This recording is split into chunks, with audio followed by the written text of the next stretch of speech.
The colonel came running along back of the line. There were other officers following him. "We must charge 'em," they shouted.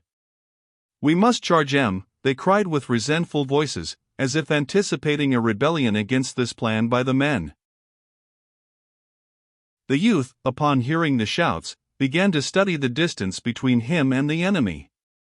He made vague calculations. He saw that to be firm soldiers they must go forward. It would be death to stay in the present place, and with all the circumstances to go backward would exalt too many others. Their hope was to push the galling foes away from the fence. He expected that his companions, weary and stiffened, would have to be driven to this assault, but as he turned toward them he perceived with a certain surprise that they were giving quick and unqualified expressions of assent. There was an ominous, clanging overture to the charge when the shafts of the bayonets rattled upon the rifle barrels. At the yelled words of command the soldiers sprang forward in eager leaps. There was new and unexpected force in the movement of the regiment. A knowledge of its faded and jaded condition made the charge appear like a paroxysm, a display of the strength that comes before a final feebleness. The men scampered in insane fever of haste, racing as if to achieve a sudden success before an exhilarating fluid should leave them.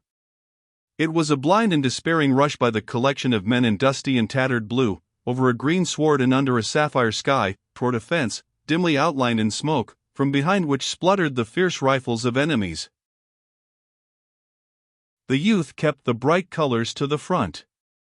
He was waving his free arm in furious circles, the while shrieking mad calls and appeals, urging on those that did not need to be urged, for it seemed that the mob of blue men hurling themselves on the dangerous group of rifles were again grown suddenly wild with an enthusiasm of unselfishness. From the many firings starting toward them, it looked as if they would nearly succeed in making a great sprinkling of corpses on the grass between their former position and the fence. But they were in a state of frenzy, perhaps because of forgotten vanities, and it made an exhibition of sublime recklessness. There was no obvious questioning, nor figurings, nor diagrams. There was, apparently, no considered loopholes. It appeared that the swift wings of their desires would have shattered against the iron gates of the impossible. He himself felt the daring spirit of a savage religion mad. He was capable of profound sacrifices, a tremendous death. He had no time for dissections, but he knew that he thought of the bullets only as things that could prevent him from reaching the place of his endeavor. There were subtle flashings of joy within him that thus should be his mind. He strained all his strength. His eyesight was shaken and dazzled by the tension of thought and muscle. He did not see anything excepting the mist of smoke gashed by the little knives of fire, but he knew that in it lay the aged fence of a vanished farmer protecting the snuggled bodies of the gray men. As he ran, a thought of the shock of contact gleamed in his mind. He expected a great concussion when the two bodies of troops crashed together. This became a part of his wild battle madness. He could feel the onward swing of the regiment about him, and he conceived of a thunderous, crushing blow that would prostrate the resistance and spread consternation and amazement for miles. The flying regiment was going to have a catapultian effect. This dream made him run faster among his comrades, who were giving vent to hoarse and frantic cheers. But presently he could see that many of the men in gray did not intend to abide the blow. The smoke, rolling, disclosed men who ran, their faces still turned. These grew to a crowd, who retired stubbornly. Individuals wheeled frequently to send a bullet at the blue wave. But at one part of the line there was a grim and obdurate group that made no movement. They were settled firmly down behind posts and rails. A flag, ruffled and fierce, waved over them and their rifles dinned fiercely. The blue whirl of men got very near, until it seemed that in truth there would be a close and frightful scuffle. There was an expressed disdain in the opposition of the little group, that changed the meaning of the cheers of the men in blue. They became yells of wrath, directed, personal. The cries of the two parties were now in sound an interchange of scathing insults. They in blue showed their teeth, their eyes shone all white. They launched themselves as at the throats of those who stood resisting. The space between dwindled to an insignificant distance. The youth had centered the gaze of his soul upon that other flag. Its possession would be high pride. It would express bloody minglings, near blows. He had a gigantic hatred for those who made great difficulties and complications. They caused it to be as a craved treasure of mythology, hung amid tasks and contrivances of danger. He plunged like a mad horse at it.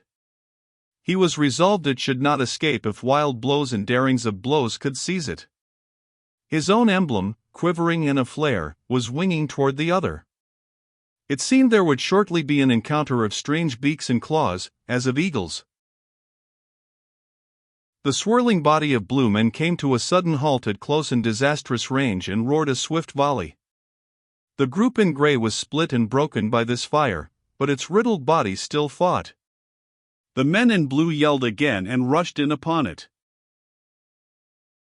The youth, in his leapings, saw, as through a mist, a picture of 4 or 5 men stretched upon the ground or writhing upon their knees with bowed heads as if they had been stricken by bolts from the sky. Tottering among them was the rival color-bearer, whom the youth saw had been bitten vitally by the bullets of the last formidable volley. He perceived this man fighting a last struggle, the struggle of one whose legs are grasped by demons. It was a ghastly battle. Over his face was the bleach of death, but set upon it was the dark and hard lines of desperate purpose. With this terrible grin of resolution he hugged his precious flag to him and was stumbling and staggering in his design to go the way that led to safety for it. But his wounds always made it seem that his feet were retarded, held, and he fought a grim fight, as with invisible ghouls fastened greedily upon his limbs. Those in advance of the scampering blue men, howling cheers, leaped at the fence. The despair of the lost was in his eyes as he glanced back at them. The youth's friend went over the obstruction in a tumbling heap and sprang at the flag as a panther at prey. He pulled at it and, wrenching it free, swung up its red brilliancy with a mad cry of exultation even as the color-bearer, gasping, lurched over in a final throw and, stiffening convulsively, turned his dead face to the ground. There was much blood upon the grass blades. At the place of success there began more wild clamorings of cheers. The men gesticulated and bellowed in an ecstasy. When they spoke it was as if they considered their listener to be a mile away. What hats and caps were left to them they often slung high in the air. At one part of the line 4 men had been swooped upon, and they now sat as prisoners. Some blue men were about them in an eager and curious circle. The soldiers had trapped strange birds, and there was an examination. A flurry of fast questions was in the air. One of the prisoners was nursing a superficial wound in the foot. He cuddled it, baby-wise, but he looked up from it often to curse with an astonishing utter abandon straight at the noses of his captors. He consigned them to red regions, he called upon the pestilential wrath of strange gods. And with it all he was singularly free from recognition of the finer points of the conduct of prisoners of war. It was as if a clumsy clod had trod upon his toe and he conceived it to be his privilege, his duty, to use deep, resentful oaths. Another, who was a boy in years, took his plight with great calmness and apparent good nature. He conversed with the men in blue, studying their faces with his bright and keen eyes. They spoke of battles and conditions. There was an acute interest in all their faces during this exchange of viewpoints. It seemed a great satisfaction to hear voices from where all had been darkness and speculation.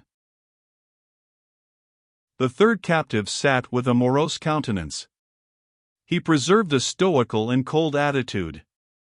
To all advances he made one reply without variation: "Ah, go to hell."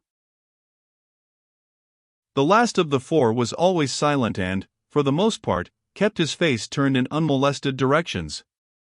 From the views the youth received he seemed to be in a state of absolute dejection. Shame was upon him, and with it profound regret that he was, perhaps, no more to be counted in the ranks of his fellows. The youth could detect no expression that would allow him to believe that the other was giving a thought to his narrowed future, the pictured dungeons, perhaps, and starvations and brutalities, liable to the imagination. All to be seen was shame for captivity and regret for the right to antagonize. After the men had celebrated sufficiently, they settled down behind the old rail fence, on the opposite side to the one from which their foes had been driven. A few shot perfunctorily at distant marks. There was some long grass. The youth nestled in it and rested, making a convenient rail support the flag. His friend, jubilant and glorified, holding his treasure with vanity, came to him there. They sat side by side and congratulated each other.